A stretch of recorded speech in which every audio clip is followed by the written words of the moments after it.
Hello everyone, आप सब कैसे हैं? मैं आज एक ऐसी चीज के बारे में बात करना चाहती हूँ जो हम सब करते हैं। हम सोचते हैं, बहुत ज्यादा सोचते हैं। कभी कभी हमारा दिमाग विचारों का एक बिजी मार्केट बन जाता है। बहुत सारी आवाजें, बहुत सारी चिंताएं, सब एक साथ। ऐसा लगता है जैसे हम एक ऐसे भंवर में फंस गए हैं जहां से बाहर निकलने का कोई रास्ता नहीं है। हम आगे बढ़ना चाहते हैं, लेकिन हमारे अपने विचार हमें अदृश्य जंजीरों की तरह रोक कर रखते हैं। ओवर थिंकिंग की यह आदत हर किसी की जिंदगी को छूती है, चाहे आप कोई भी हो या कहीं से भी आए हों। ये एक यूनिवर्सल फीलिंग है, ये खामोश लड़ाई जो हम हर दिन अपने दिमाग के अंदर लड़ते हैं। यह कहानी एक ऐसी महिला की है जो बिल्कुल आप और मेरे जैसी है। मान लीजिए उसका नाम मीरा है। मीरा एक दयालु और टैलेंटेड इंसान थी, सपनों और विचारों से भरी हुई। वह अपने घर से एक छोटा बिजनेस शुरू करना चाहती थी, सुंदर हैंडमेड क्राफ्ट्स बेचकर। उसमें स्किल थी, उसमें पैशन था और उसके पास एक छोटा कमरा भी तैयार था। लेकिन उसका सबसे बड़ा सपना उसके दिमाग के अंदर ही बंद रहा। हर बार जब वह शुरू करने के बारे में सोचती तो सवालों का एक तूफान उठने लगता। उसका दिमाग एक शक से दूसरे शक की तरफ भागने लगता, ऐसी प्रॉब्लम्स बनाता जो अभी तक थी भी नहीं, जिससे वह पूरी तरह से ओवरवेल्म्ड महसूस करती। मीरा के दिन प्लानिंग करने और फिर रुक जाने के साइकिल में बीतते थे।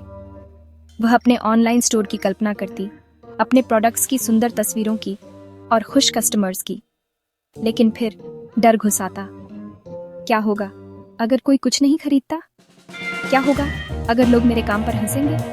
क्या होगा अगर मैं फेल हो जाती हूँ? ये सवाल भारी बादलों की तरह थे जो उसकी महत्वाकांक्षा की धूप को ढक देते थे। उसने हफ्तों फिर महीनों तक सिर्फ सोचा। उसने हर चीज रिसर्च की, पैकेजिंग से लेकर मार्केटिंग तक, लेकिन कभी पहला असली कदम नहीं उठाया।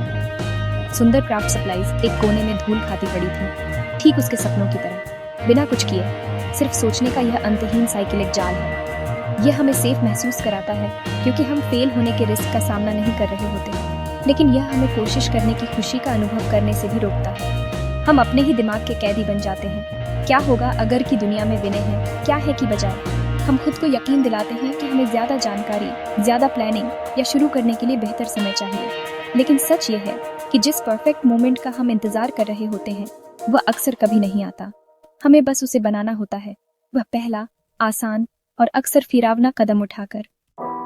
मीरा की जिंदगी बहुत भारी लगने लगी थी। उसके अनकहे सपनों का बोझ एक बर्डन बन रहा था। वह दूसरे लोगों को अपने छोटे वेंचर्स शुरू करते देखती और उसे उदासी का एक दर्द महसूस होता। यह जलन नहीं थी, यह खुद पर एक गहरी निराशा थी। वह जानती थी कि उसमें पोटेंशियल है, लेकिन उसका अपना दिमाग उसका सबसे बड़ा दुश्मन था। उसकी दोस्त उसे इनकरेज करती, उसे बताती कि उसके क्राफ्ट्स कितने वंफियरफुल थे, लेकिन उसकी अंदर की शक की आवाज हमेशा ज्यादा तेज होती थी, हमेशा ज्यादा यकीन दिलाने वाली होती थी। वह मुस्कुराती और कहती, हाँ जल्द ही, लेकिन जल्द ही एक ऐसी मंजिल थी जहां वह कभी पहुंचती नहीं दिखती थी। ओवरथिंकिंग ने उसकी जिंदगी के दूसरे हिस्सों को भी प्रभावित करना शुरू कर दिया था। वह छोटी छोटी बातों के बारे में चिंता करती, ये सोचती कि क्या उसने सही बात कही। वह एक नई रेसिपी ट्राई करने में हिचकिचाती, फिरती कि शायद वह परफेक्ट नहीं बनेगी। उसकी दुनिया, जो कभी संभावनाओं से भरी थी, धीरे धीरे सिकुड़ रही थी। उसे उसकी उम्मीदों की बजाय उसके डर से परिभाषित किया जा रहा था। बनाने की खुशी, जिसने उसे कभी इतनी खुशी दी थी, अब एंग्जाइटी से जुड़ी थी। वह अपने औजारों को उठाने से भी फिरती थी, क्योंकि यह उसे उसकी निष्क्रियता और खुद से किए गए वादों को तोड़ने की याद दिलाता था। एक शाम अपने फोन पर बेतरतीब ढंग से स्क्रॉल करते हुए मीरा को एक सिंपल कोट मिला। उसमें लिखा था, सोच कम, काम ज्यादा। ये कोई जादुई शब्द नहीं था, लेकिन उस पल ये उसे एक रोशनी की किरण की तरह लगा। उसने अपनी पूरी जिंदगी उन कुछ शब्दों में देखी। उसे एहसास हुआ कि वह बिल्कुल उल्टा कर रही थी। वह हर समय सोच रही थी और कुछ भी नहीं कर रही थी। यह दर्द भरा लेकिन पावरफुल क्लैरिटी का पल था। उसने देखा कि वह खुद अपनी खुशी के चारों ओर दीवारें बना रही थी, एक एक ईंट, हर एक शक के साथ। उस रात मीरा के अंदर कुछ बदल गया। उसने अपने कमरे के कोने में क्राफ्ट सप्लाईज का धूल भरा डिब्बा देखा। उसने उसे अपनी विफलता का प्रतीक नहीं, बल्कि एक इन्विटेशन के रूप में देखा। कोशिश करने का एक इन्विटेशन। उसने तय किया कि वह क्या होगा अगर से थक चुकी थी। वह डर से थक चुकी थी। उसने कोई बड़ा प्लान या बड़ा वादा नहीं किया। उसने बस एक छोटा सा निर्णय लिया। कल वह सिर्फ अपने क्राफ्ट के बारे में नहीं सोचेगी। कल वह एक चीज बनाएगी, बस एक, चाहे वह कैसी भी बने। खुद से किया गया ये छोटा सा वादा उसे भंवर से बाहर निकलने का पहला असली कदम लगा। अगली सुबह मीरा एक अलग फीलिंग के साथ उठी। यह एंजाइटी का सामान्य बादल नहीं था, बल्कि उद्देश्य की एक छोटी सी चिंगारी थी। उसे अपना वादा याद आया। वह अपने छोटे क्राफ्ट कॉर्नर पर गई, डिब्बे से धूल झाड़ी और अपनी सप्लाईज निकाली। उसने अपने भविष्य के स्टोर के लिए एक मास्टरपीस बनाने के बारे में नहीं सोचा। उसने यह नहीं सोचा कि इसे कौन खरीदेगा या वे क्या कहेंगे। उसने बस अपने सामने के काम पर ध्यान दिया। उसने धागे और मोतियों को उठाया और काम करना शुरू कर दिया। उसके हाथ एक जानी पहचानी रिदम के साथ चल रहे थे। उसका दिमाग लंबे समय में पहली बार शांत था। उसने इयररिंग्स की एक सिंपल, सुंदर जोड़ी बनाने का फैसला किया। जैसे जैसे वह काम करती गई, उसे एक शांति महसूस हुई जो उसे बरसों से महसूस नहीं हुई थी। खुशी परिणाम में नहीं थी, बल्कि प्रक्रिया में ही थी। यह उसकी उंगलियों में मोतियों के एहसास में थी, उसकी आंखों में फोकस में थी और क्रिएशन की शांत गुनगुनाहट में थी। कुछ घंटों के लिए वह एक चिंतित भविष्य की एंटरप्रेन्योर नहीं थी, वह बस एक आर्टिस्ट थी, अपनी कला में खोई हुई। जब उसने खत्म किया तो उसने इयररिंग्स उठाई।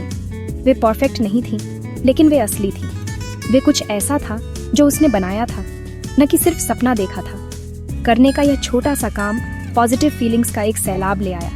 मीरा को उपलब्धि का एक उछाल महसूस हुआ। यह एक छोटी सी जीत थी, लेकिन यह उसकी थी। उसने अपने फोन से इयररिंग्स की एक तस्वीर ली। उसने इसे बेचने के लिए ऑनलाइन पोस्ट नहीं किया। उसने बस अपनी बहन को एक सिंपल मैसेज के साथ भेजा, मैंने आज यह बनाया। उसकी बहन का जवाब तुरंत आया, तारीफ और एक्साइटमेंट से भरा हुआ। वैलिडेशन का यह छोटा सा टुकड़ा हजारों घंटों की प्लानिंग से ज्यादा रिवॉर्ड देने वाला लगा। यह कुछ ऐसा था जो उसने वास्तव में किया था, न कि सिर्फ कल्पना की थी। उस दिन से मीरा ने खुद के लिए एक नया नियम बनाया। हर दिन वह अपने सपने के लिए एक छोटा सा काम करेगी। एक दिन यह क्राफ्ट का एक और पीस बनाना था। अगले दिन यह सीखना था कि अपने फोन से बेहतर प्रोडक्ट तस्वीरें कैसे लें। एक और दिन यह एक आइटम के लिए एक छोटा सा डिस्क्रिप्शन लिखना था। यह कोई बड़ी छलांग नहीं थी, ये छोटे मैनेजेबल कदम थे।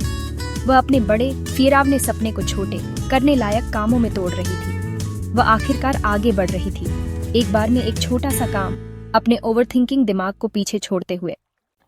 धीरे धीरे मीरा की जिंदगी बदलने लगी। हर दिन उसने जो छोटे कदम उठाए वे जुड़ने लगे। कुछ हफ्तों के बाद उसके पास सुंदर तैयार क्राफ्ट्स का एक छोटा कलेक्शन था। उसका छोटा सा कोना अब धूल भरे सपनों की जगह नहीं था, बल्कि रंग और क्रिएटिविटी से भरा एक वाइब्रेंट वर्क स्पेस था।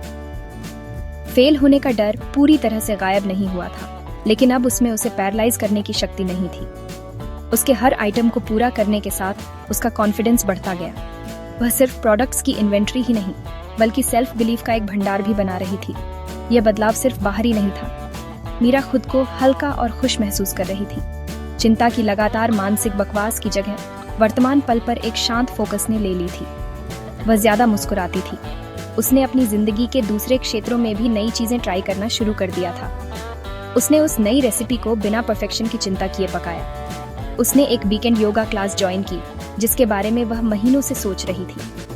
अपनी जिंदगी के एक क्षेत्र में विचार की बजाय काम को चुनकर उसने खुद को जीने का एक नया तरीका सिखाया था। वह अब जिंदगी के होने का इंतजार नहीं कर रही थी, वह उसमें एक्टिवली पार्टिसिपेट कर रही थी।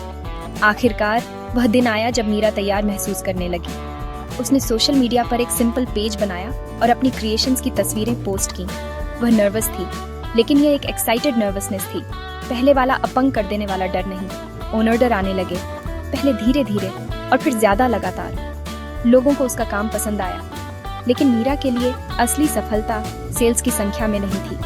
यह उस जर्नी में थी जो उसने तय की थी। यह जानने में थी कि उसने यह सब बनाया था एक बार में एक छोटा बहादुर कदम उठाकर। उसने अपने ही दिमाग पर काबू पा लिया था। ये पढ़ने वाले हर किसी को, खासकर उन महिलाओं को जिनके अंदर सपनों का एक ब्रह्मांड है, मैं यह कहना चाहती हूँ, आपके सपने वैलिड हैं और आप कैपेबल हैं। अपने ही शकों के शोर को अपनी पोटेंशियल के संगीत को डुबोने मत दो। छोटा शुरू करो।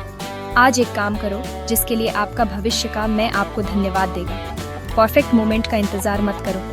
एक पल लो और उसे अपने काम से परफेक्ट बनाओ।